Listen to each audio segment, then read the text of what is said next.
যারা বলেছিলেন আমরা পালাই না, তারা জানি না এখন কিভাবে কোথায় গেলেন।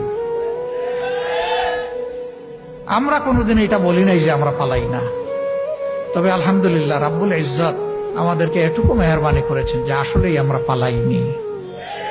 আমরা ফাঁসির রশি গলায় নিয়েছি, কিন্তু দেশ থেকে পালাইনি। আমাদের একজন, তিনি আমেরিকায় ছিলেন স্বাভাবিক কাজে, সেই সময় বন্ধু বান্ধব তাকে নিষেধ করেছে, ডোন্ট কাম ব্যাক। তিনি বলছেন কেন? বলেছে যে আপনাকে ওই রকমই পারসিকিউট করা হবে,